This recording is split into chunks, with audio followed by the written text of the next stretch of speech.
មុខម្ហូបមួយមុខនេះប្តីនឹងកូនញ៉ាំហើយបងប្អូនអើយឲ្យមេដៃតតែញ៉ាំអស់និយាយមែនបងប្អូនដំឡូងទៀនចំហុយសាច់ជ្រូកចិញ្ច្រាំចាដំឡូងទៀន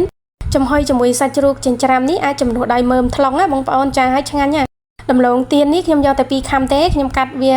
ដុំល្មមឲ្យខ្ញុំដំវាបែបហ្នឹងបន្តដំរួចហើយវាបែកគ្នាចឹងចិញ្ច្រាំវាឲ្យទាល់តែម៉ត់ណាចាពេលដែលចិញ្ច្រាំម៉ត់ហើយយើងអាចដួសយកទៅដាក់ជាមួយនឹងសាច់ជ្រូកចិញ្ច្រាំនេះខ្ញុំមានចំនួនកន្លះគីឡូអ្នកផ្ទះខ្ញុំចូលចិត្តខ្ញុំធ្វើច្រើនណាបងប្អូនផ្សិតក្រៀមឬផ្សិតក្រអូបហ្នឹងដាក់ត្រាំវារីកហើយចិញ្ច្រាំកិនវាឲ្យម៉ត់ដាក់ចូលស្កាលឹបក្រៀមអត់មានអាចចំនួនដោយយឺហឺឬបង្គាក្រៀមហ្នឹងទឹកប្រេងខ្យងទឹកស៊ីអ៊ីវ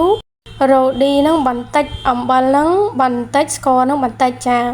បងប្អូនលៃតាមបរិមាណដែលបងប្អូនធ្វើរសជាតិដាក់តាមការបងប្អូនចូលចិត្តទៅចាខ្ទឹមសចិញ្ច្រាំមួយស្លាបព្រាបាយពេញស្រាសម្រាប់ធ្វើម្ហូបនេះបងប្អូនអត់មានមិនបាច់ដាក់ក៏បានដែរម្សៅពោតឬម្សៅឆាមួយស្លាបព្រាបាយពេញហើយទឹកមិញនេះទឹកខ្ញុំត្រាំផ្សិតទេបងប្អូនចាហើយផ្សិតខ្ញុំមុនត្រាំខ្ញុំលាងសម្អាតស្អាតតែខ្ញុំយកទឹកនឹងមកចំហុយជាមួយទឹកផ្សិតនឹងឈ្ងុយឆ្ងាញ់ល្អចាកូរច្របល់វាឲ្យសព្វបន្តិចហើយខ្ញុំដាក់ជាមួយនឹងខ្ទឹមបំពងចូលកូរច្របល់វាឲ្យទាល់តែសព្វខ្ញុំកូរច្របល់នេះ15នាទីបងប្អូនដើម្បីឲ្យសាច់ជ្រូកnóស្វិតល្អបងប្អូនមើលតាមជាក់ស្ដែងពេលដែលយើងកូរយូរទៅវាស្វិតល្អយើងយកមកដាក់ចានចំហុយមកចាហើយពេលដែលដាក់ចូលចានចំហុយយើងត្រូវការស្កត់វាឲ្យណែនណាសាច់ជ្រូកយើងហ្នឹងចាស្កត់ពនវាចឹងឲ្យតតែណែនហើយខ្ញុំបន្តយកសម្រាប់អីមួយមកដូចជាស្លឹកភីអីក៏បានបងប្អូនឆ្កូតវាជាកង់ចឹងមកបន្ថែមជាមួយគ្រាប់កៃឈីនេះបងប្អូនចំហុយដាំទឹកឲ្យពុះចំហុយវារយៈពេល20នាទីបងប្អូនចាមិញហ្នឹងខ្ញុំអត់បានថតទេបងប្អូនចាឲ្យបងប្អូនមើលនិយាយពីថាពេលដែលឆ្អិនទៅមកសាច់បងប្អូនសាច់ជ្រូកហ្នឹងល្អមែនតើវាអត់ផុយស្វិតឆ្ងាញ់ណាបងប្អូនដំឡូងទៀនយើងយកមកធ្វើបែបនេះឆ្ងាញ់មែនតើនិយាយមែនណាបងប្អូនដីឲ្យកូនទៅសរសើរដល់តែញ៉ាំអស់បងប្អូនហើយ